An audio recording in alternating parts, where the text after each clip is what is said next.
Hello friends, ಇವತ್ತು ಏನು ಹೇಳ್ಬೇಕಂದ್ರೆ ಬಿ ಎಡ್ ಅಪ್ಲಿಕೇಶನ್ ಹಾಕಿದ ಮೇಲೆ ಯಾವ್ಯಾವ ರೀತಿ ಪ್ರೊಸೆಸ್ ಇರುತ್ತೆ ಅಂತ ನಾನು ವಿಡಿಯೋ ಮಾಡಬೇಕಂತ ಮಾಡಿದ್ನಿ. ಯಾಕಂದ್ರೆ ಬಿ ಎಡ್ ಅಪ್ಲಿಕೇಶನ್ ಹಾಕಿದ ನಂತರ ಯಾವ್ಯಾವ ರೀತಿ ಪ್ರೊಸೆಸ್ ಇರ್ತೈತೆ ಅಂತ ನನಗೂ ಗೊತ್ತಿರಲಿಲ್ಲ. ಕೆಲವೊಂದು ಜನ ಕೇಳಿದೆ ಹೋದ ಸಲ. ಆಮೇಲೆ ನಾನು ಫ್ರೆಷರ್ ಅಲ್ಲ, ನಾನು ಭಾಳ ದಿನದ ನಂತರ ನಾನು ಬಿ ಎಡ್ ಅಪ್ಲಿಕೇಶನ್ ಹಾಕಿದ್ದೀನಿ.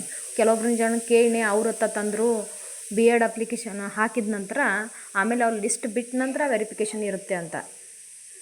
ಆದ್ರೆ ಈ ಸಲ ಪ್ರೊಸೆಸ್ ಚೇಂಜ್ ಮಾಡಿದ್ದಾರೆ. ಹೆಂಗಂದ್ರೆ ಅರ್ಜಿ ಹಾಕಿದ ಒಂದು ವಾರ ಒಳಗಡೆ ವೆರಿಫಿಕೇಷನ್ ಮಾಡಬೇಕು. ವೆರಿಫಿಕೇಷನ್ ಮಾಡೋಕೆ ನಮ್ಗೆ ಕೆಲವೊಂದು ಡಾಕ್ಯುಮೆಂಟ್ಸ್ ಯಾವ ತನಕಿಸಿಂದ ಇಲ್ಲಿ ಹಾಕಿನಿ ನೋಡ್ರಿ.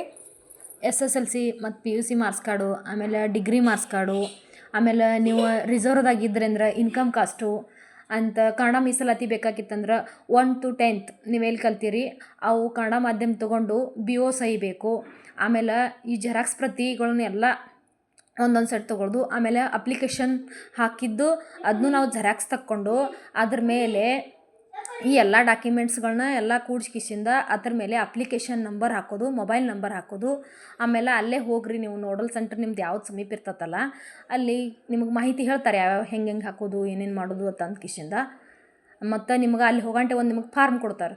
ಆ ಫಾರ್ಮ್ ಫಿಲ್ಅಪ್ ಮಾಡಿ ಕಿಸಿಂದ ಇದ್ರ ಜೊತೆ ನಾವು ಅವ್ರಿಗೆ ಅಲ್ಲಿ ಸಬ್ಮಿಟ್ ಮಾಡ್ತೀವಿ. ಮತ್ತು ಇನ್ನೊಂದು ಏನಪ್ಪ ಅಂದ್ರೆ ನಮ್ಮದು 10th, ಆಮೇಲೆ PUC, ಡಿಗ್ರಿ ಮಾರ್ಕ್ಸ್ ಕಾರ್ಡು ಇವೆಲ್ಲದ್ರ ಮೇಲೆ ನಾವು ಅಟಿಸ್ಟೆಡ್ ಮಾಡಿಸ್ಕೊಂಡಿದ್ದೀವಿ. ಯಾಕಂದ್ರೆ ಹೋಗಿ ಮತ್ತು ನಾವು ರಿಟರ್ನ್ ಬರಬಾರ್ದಂತ ಇವೆಲ್ಲ ಡಾಕ್ಯುಮೆಂಟ್ಸ್ಗಳನ್ನು ಕಲೆಕ್ಟ್ ಮಾಡ್ಕೊಂಡು ನಾವು ನಮ್ದು ನಿಯರ್ ಇರುವಂಥ ನೋಡಲ್ ಸೆಂಟ್ರಿಗೆ ಹೋಗೋದು. ಅಲ್ಲಿ ಇಲ್ಲಾಂದ್ರೆ ಆನ್ಲೈನ್ ಸೆಂಟ್ರಿಗೆ ಇವಾಗ ಯಾವುದಾದ್ರೂ ನಿಯರ್ ಇರುತ್ತೆ, ಇಲ್ಲಾಂದ್ರೆ ಅಲ್ಲೇ ಬೇಕಾದ್ರೆ ನಮಗೊಂದು ಫಾರ್ಮ್ ಕೊಡ್ತಾರೆ. ಆ ಫಾರ್ಮ್ ಫಿಲ್ಅಪ್ ಮಾಡಿ ಈ ಎಲ್ಲ ಡಾಕ್ಯುಮೆಂಟ್ಗಳನ್ನು ಸೀರಿಯಲ್ ವೈಸಾಗಿ ಎಲ್ಲ ಕಲೆಕ್ಟ್ ಮಾಡಿ ಅದ್ರ ಮೇಲೆ ನೋಡಲ್ ಕೇಂದ್ರ ಹೇಳ್ತಾರಲ್ಲಿ ಯಾವುದಂತ. ನೀವು ನಿಮ್ದು ಯಾವ ಸೆಲೆಕ್ಟ್ ಮಾಡ್ಕೊಂಡಿರಲ್ಲ ನೋಡಲ್ ಕೇಂದ್ರ ಹೇಳ್ತಾರೆ. ಆ ನಂಬರ್ ಹಾಕಿಸಿಂದ ನಿಮ್ದು ಅಪ್ಲಿಕೇಶನ್ ಮ್ಯಾಗ್ ನಂಬರ್ ಹಾಕಿ ನೀವು ಸಬ್ಮಿಟ್ ಮಾಡೋದು. ಮತ್ತು ನಿಮ್ಮ ಒರಿಜಿನಲ್ ಮಾರ್ಕ್ಸ್ ಕಾರ್ಡ್ ಇರಲಿಲ್ಲ ಅಂದ್ರೆ, ಇಲ್ಲಾಂದ್ರೆ ನೀವು ಫ್ರೆಷರ್ ಇದ್ದರೆ ಅಂದ್ರೆ ನಿಮ್ಮ ಒರಿಜಿನಲ್ ಇರೋದಿಲ್ಲ.